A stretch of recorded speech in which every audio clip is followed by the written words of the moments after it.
Alright, this is my girlfriend's KitchenAid mixer. I've cleaned it up some here, but the problem was it was leaking oil pretty bad.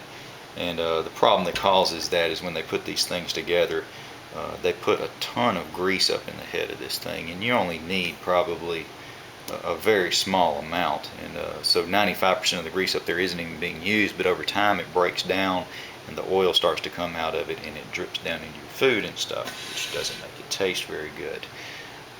So I'm going to show you how to tear this thing apart. Basically, you're going to pop this ring off. You do that by putting a flathead screwdriver around its edge and tapping it down with a hammer.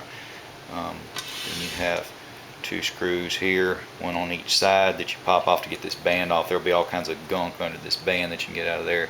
Take this screw out of here and this pops off. Be very careful, all this stuff's made of aluminum. There's some little tabs under here that you can break pretty easy.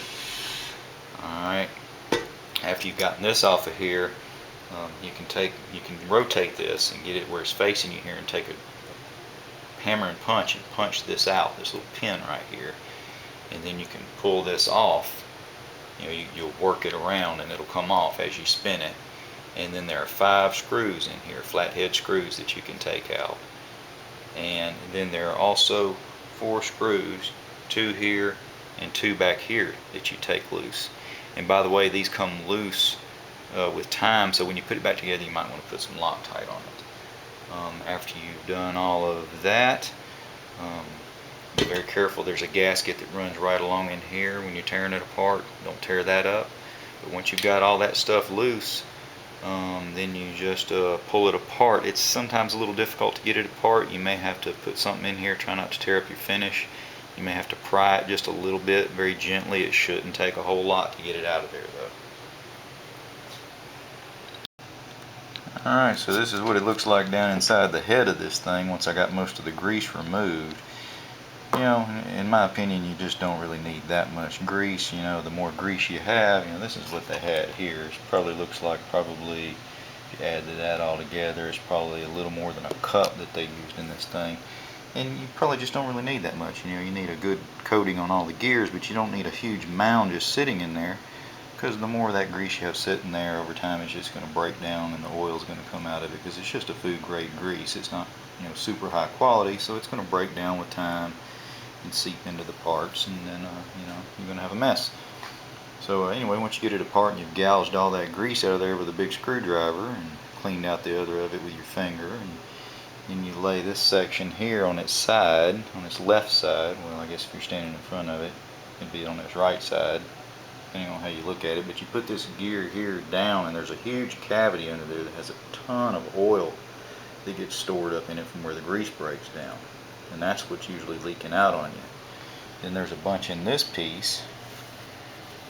It's operating one-handed here, and you can see more grease down in here, and you can turn it upside down for a while and a lot of it will drain out. That's really just a bunch of broken down grease that drained into there. And then there's a bunch in the ring that I popped off. I'll have to clean all that out. And then after you get it all cleaned up, you just take some of this pile that they have here and smear it on all the gears and everything. Make sure you got a good coating on everything, and then you put it back together. And probably not a bad idea to hang on to this grease if you have a way to do that. Put it on an old peanut butter jar or something and label it. Not glass, something plastic, and label it as food grade grease for KitchenAid Mixer, and that way down the road, if you need a little bit more, you can put it back in there. Alright, now I've got all my parts laid out here. I've got most of the grease dug out. I've wiped everything down to get the oil and the caked up grease and stuff off of the outer parts. I did that with mineral spirits. I would not recommend that you get mineral spirits on the inner parts, and I wouldn't even recommend that you necessarily clean all that grease out of the inner parts. If you got mineral spirits in there, it may leave a film that will cause the grease to break down even quicker than it already has. I guess if you're going to replace it with brand new grease, you might want to get a little bit more out of there, but you have to be careful about contaminating it and getting bits and pieces of debris in there. I'd just say get out as much as you can with a screwdriver in your fingers and let it go at that. And now we're getting ready to put it all back together. First, I'm going to have to put a little bit of the grease back in there. I'm just going to use the old grease because a lot of it's in perfectly good shape. It had like a cup's worth that hadn't even really been used. So I'm just going to smear a little bit of that back on some of the main areas, and then I'll stick her back together.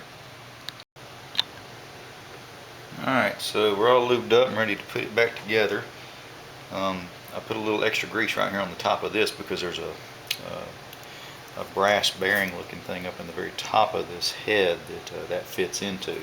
I've smeared grease around all the gear surfaces and the worm gear down inside here, and now I'm getting ready to put this back together. Be very careful with this gasket because it's real easy to tear it up. It's not, super critical once you've gotten all the oil out of here. See a little extra oil here I'm going to get off real quick. Once you've gotten all this oil out that's broken down from the grease, it shouldn't be too big of a deal to have that gasket anyway. You might get a very minor leak sometime. It shouldn't be too big of a deal. Bring this over. This is the hard part. Gently work it down in there.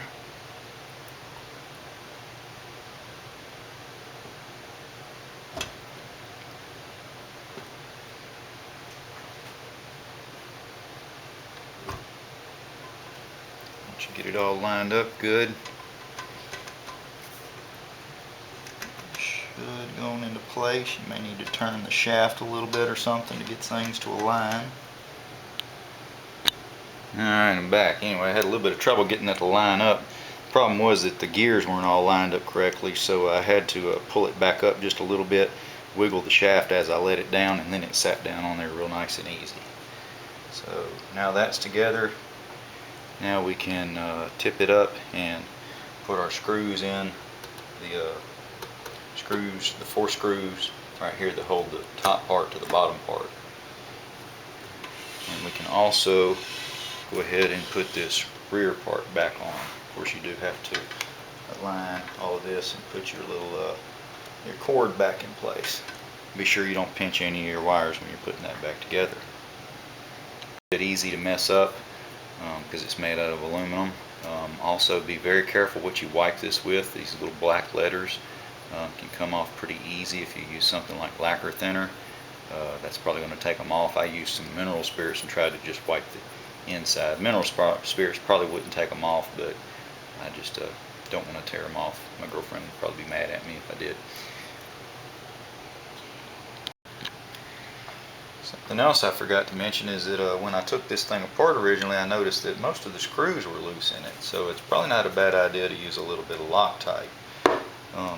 I'm getting ready to put this on here in a minute. Just be sure this fiber washer, be very gentle with it, and make sure that you put it back in the right direction. You can tell from the wear patterns which way it went.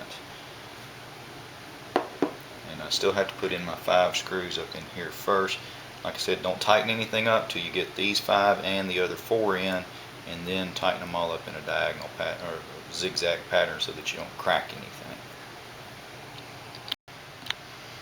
Alright, so now everything's torqued down, and now you're just putting this piece on. I've lubed it up, put lube up inside the gear system up inside here, and make sure you get that fiber washer on. Slide it up on here, just a little bit of force, and that's all there is to it. And then you just align the holes here and drive your pin in gently. Be real careful, all this is aluminum. You don't want to hit it with something too hard or you'll break it. I drove my pin in.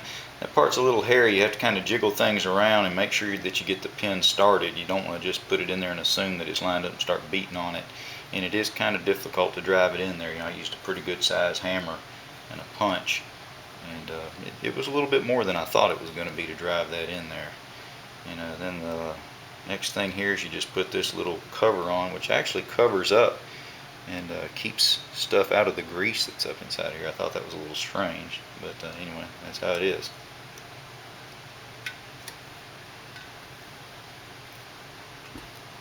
And you probably need to tap that on with a hammer.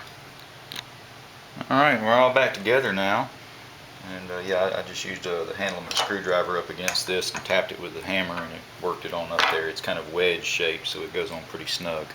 Now I've got it plugged in. The only thing is to test it, I'm just going to turn it on real quick and then back off just to make sure it doesn't bind up or anything. Sounds like it's fine. Yep. Sounds just like always.